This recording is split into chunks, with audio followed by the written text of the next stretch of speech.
आज हम पढ़ेंगे एलिमिनेशन रिएक्शन। इससे पहले हमने सब्स्टिट्यूशन के बारे में पढ़ा था, अल्काइल हैलाइड के न्यूक्लियोफिलिक सब्स्टिट्यूशन के बारे में। तो एलिमिनेशन कौन सी रिएक्शन है?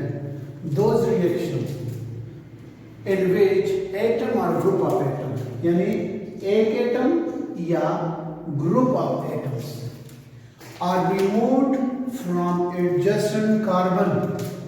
इसमें क्या होता है, हम एटम या ग्रुप ऑफ एटम को रिमूव करेंगे किधर से? फ्रॉम एडजेसेंट कार्बन एटम, दो कंसेक्यूटिव कार्बन एटम से। तो जब हम एटम या ग्रुप ऑफ एटम को दो एडजेसेंट कार्बन से रिमूव करते हैं तो उसकी नतीजे में हमारे पास बन जाती है कार्बन कार्बन डबल बॉन्ड, यानी मॉलिक्यूल हो जाता है अनसैचुरेटेड। यहां पर दो एटम्स भी हो सकते हैं, दो ग्रुप्स ऑफ एटम भी हो सकते हैं, एक एटम या एक ग्रुप ऑफ एटम भी हो सकता है, लेकिन शर्त यह है कि कार्बन एडजेसेंट। हम पढ़ रहे हैं अल्काइल हैलाइड, तो अल्काइल हैलाइड के केस में एक जो एटम रिमूव होगा वो हाइड्रोजन होगा, दूसरा जो एटम रिमूव होगा वो हेलोजन होगा। अब हेलोजन एक फंक्शनल ग्रुप है, हेलोजन फंक्शनल ग्रुप है अल्काइल हैलाइड का। जिस कार्बन के साथ हेलोजन अटैच हो उस कार्बन को हम अल्फा कार्बन कहते हैं। ये अल्फा कार्बन है क्योंकि इस कार्बन के साथ हाइड्रोजन अटैच है। जिस कार्बन के साथ हेलोजन अटैच हो और उसके साथ जो दूसरा कार्बन हो उसको कहते हैं बीटा कार्बन। तो ये हमारे पास बीटा कार्बन है। तो एलिमिनेशन के लिए अल्काइल हैलाइड में ये जरूरी है कि आपके पास बीटा हाइड्रोजन अवेलेबल हो। अगर बीटा हाइड्रोजन अवेलेबल न हो तो फिर आपके पास ये बीटा एलिमिनेशन नहीं होगी। इसको बीटा एलिमिनेशन इस वजह से कहते हैं कि यहाँ पर बीटा हाइड्रोजन अवेलेबल है। तो बीटा हाइड्रोजन कौन सा होगा? बीटा हाइड्रोजन हम उस हाइड्रोजन को कहेंगे कि वो कार्बन जिसके साथ हेलोजन अटैच हो उसके साथ जो पड़ोसी कार्बन है उसके साथ अटैच हाइड्रोजनों को हम बीटा हाइड्रोजन कहते हैं। और इस बुनियाद पे इस एलिमिनेशन को कहते हैं बीटा एलिमिनेशन। ये हमारा बीटा एलिमिनेशन है क्योंकि एक ये हेलोजन निकल जाएगी और यहाँ से ये वाला हाइड्रोजन या ये, इन दोनों में से एक हाइड्रोजन निकलेगा।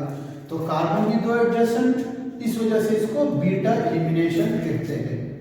टाइप्स ऑफ बीटा एलिमिनेशन दो टाइप्स है, E1 मैकेनिज्म और E2 मैकेनिज्म। जिस तरह इसे 1 मैकेनिज्म था और इसे 2 मैकेनिज्म, तो इस तरीके से E1 और E2 मैकेनिज्म है।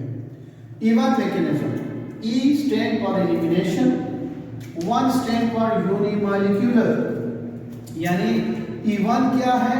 ये हमारे पास यूनिमॉलिक्यूलर एलिमिनेशन रिएक्शन है। एलिमिनेशन रिएक्शन ये हमारे पास क्या हो गया?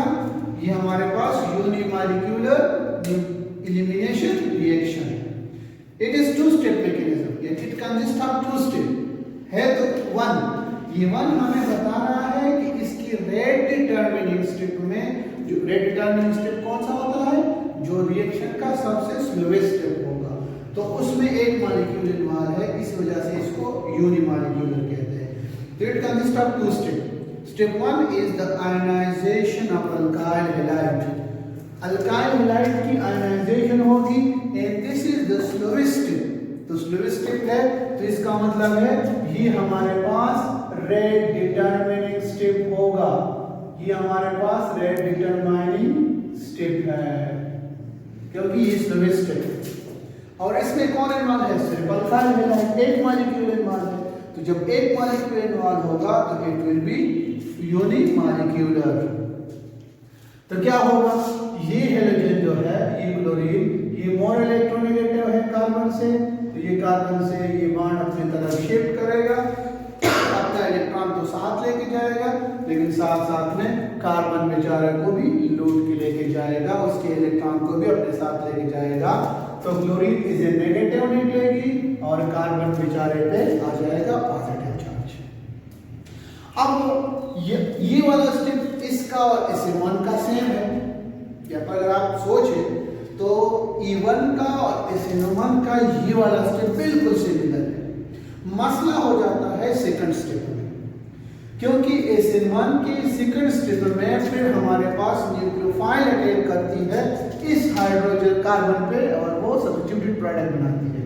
लेकिन यहाँ पर क्या होता है, हाइड्रोजन रिमूव। तो यहाँ वहाँ पर हमें स्ट्रांग न्यूक्लियोफाइल चाहिए, यहाँ पर वीक न्यूक्लियोफाइल से भी काम चलेगा, क्योंकि वो क्या करेगा, यहाँ पर जो बेस हम यूज करेंगे वो हाइड्रोजन पे अटैक करेगा और हाइड्रोजन को निकालेगा। सेकंड स्टेप में क्या होगा, beta hydrogen is eliminated by base. Beta hydrogen is eliminated by base.